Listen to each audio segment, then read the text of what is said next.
Adilabad news headlines.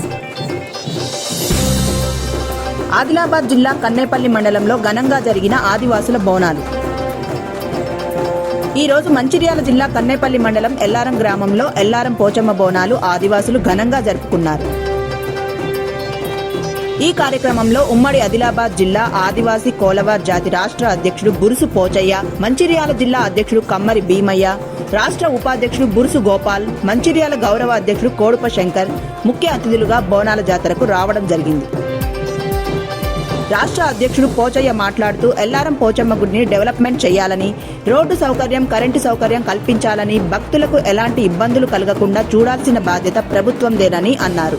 ఇప్పటికైనా Bellampalli MLA గడ్డం వినోద్ గారు ఎల్లారం పోచమ్మ గుడిని పట్టించుకొని ప్రజలకు ఎలాంటి ఇబ్బందులు కలగకుండా గుడికి కావలసిన సౌకర్యాలు అందించాలని ఆదివాసీ కోలవార్ రాష్ట్ర అధ్యక్షుడు పోచయ్య మాట్లాడడం జరిగింది.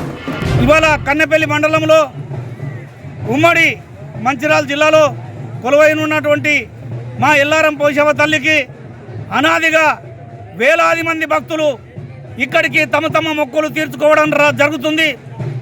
ఉమ్మడి ఆదిలాబాద్ జిల్లాలో సమ్మక్క సారక్క వరంగల్ జిల్లాలో ఉన్నటువంటి దేవస్థానం తర్వాత అంతటి ప్రఖ్యాతి కలిగినటువంటి దేవుడు కేవలం ఎల్లారం పోచమ్మ తల్లి అని చెప్పేసి మేము ఇవాళ చెప్పకనే తప్పదు.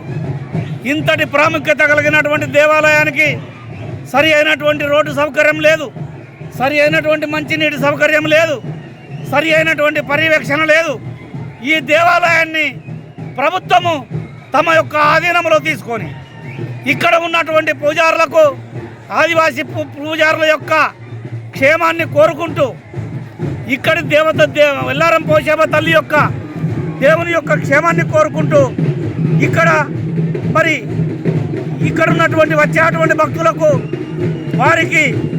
వారి పర్యవేక్షణ నిమిత్తము శానిటేషన్ విషయం కావచ్చు, వారికి జరుగుతున్నటువంటి కొన్ని చిన్న చిన్న అరాచకాలు కావచ్చు, అవంతరాలు కావచ్చు, అవి అన్నింటినీ కూడా పారదోలడానికి రాష్ట్ర ప్రభుత్వం చర్యలు తీసుకొని ఈ యొక్క దేవాదాయ కమిటీని అభివృద్ధి చెందే విధంగా తోడ్పాటును కల్పించాలని చెప్పేసి ప్రస్తుత పాలకులకు ఆదివాసీ కులవారి సేవా సంఘం తరఫున మేము ప్రత్యేకించి విజ్ఞప్తి చేస్తున్నాము. జై ఆదివాసీ, జై జై ఆదివాసీ, ఆదివాసుల ఐక్యత.